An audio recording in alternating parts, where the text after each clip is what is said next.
Class 5 की रिमझिम हिंदी की बुक है ये। उसका लास्ट चैप्टर है ना बेटा, उसका लास्ट चैप्टर है चुनौती हिमालय की।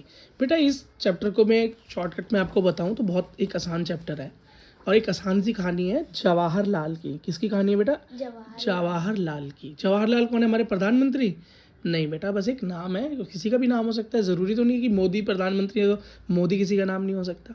तो जवाहरलाल नाम के एक आदमी की कहानी है जो बेटा कहाँ पर जाना चाहते हैं? वो जाना चाहते हैं अमरनाथ। कहाँ जाना चाहते हैं?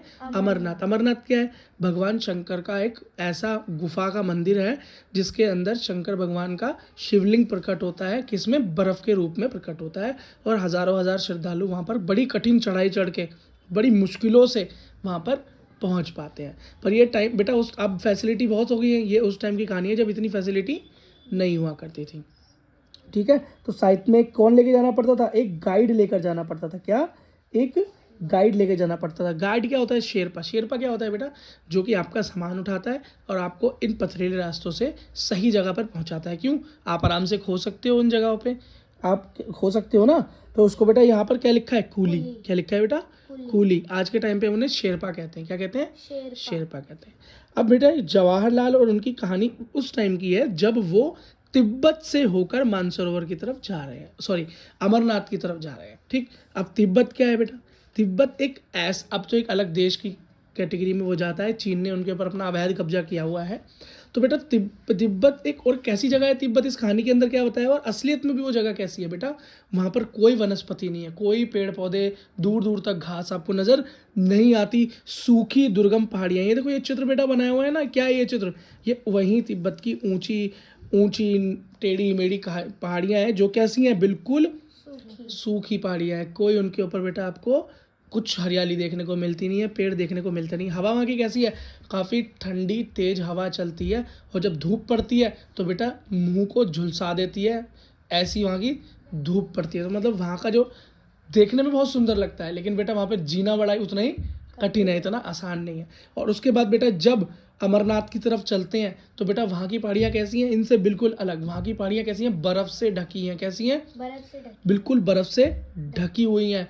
और इतनी मोटी बर्फ़ है कि कई बार तो खाई होती है, बर्फ़ हटती है और आदमी खाई में चला जाता है। इस कहानी में भी ऐसा ही होता है। उनका जो कूली है वो जवाहरलाल को कहता है कि आगे रास्ता मुश्किल होता जा रहा है, आगे आगे रास्ता क्या होता जा रहा है? मुश्किल होता जा रहा है। तो वो उनको सलाह देता है कि आप प्लीज़ वापस लौट जाएं, आगे ना जाएं। तो इस बात को सुन के जवाहरलाल डरते नहीं है। वो पता क्या कहते हैं? अरे चुनौती है तो मैं उन्हें तो वो कहते हैं कि मुझे चुनौतियाँ अच्छी लगती हैं, और वो और आगे बढ़ने लगते हैं। कूली जो सब कुछ जानता है, जो शेरपा है, वो डर रहा है, वो मना कर रहा है, लेकिन जवाहरलाल और हिम्मत दिखा के आगे की तरफ बढ़ रहे हैं। उनके साथ और एक बंदा और है। कौन है? किशन। कौन है? किशन। अब क्या होता है बेटा?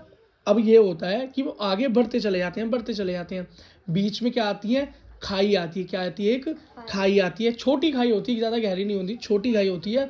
और वहाँ पर बेटा अचानक से जवाहरलाल का पैर फिसलता है और उस खाई में वो जा गिरते हैं। लेकिन इस कहानी में ये भी बताया हुआ है कि चलने से पहले वो क्या करते हैं बेटा? वो इस अपने आप को तैयार करते हैं इस चढ़ाई के लिए। क्या करते हैं? तैयार करते हैं, अपने आप को रस्सियों से बांधते हैं। ये 4 बंदे होते हैं यहाँ पर, चारों एक दूसरे को क्या रस्सियों से बांध लेते हैं कि अगर कोई इधर उधर फिसले तो बाकी उसको बचा ले। तो ऐसे ही होता है, जैसे ही वो खाई में गिरते हैं जवाहरलाल, क्या होता है बेटा?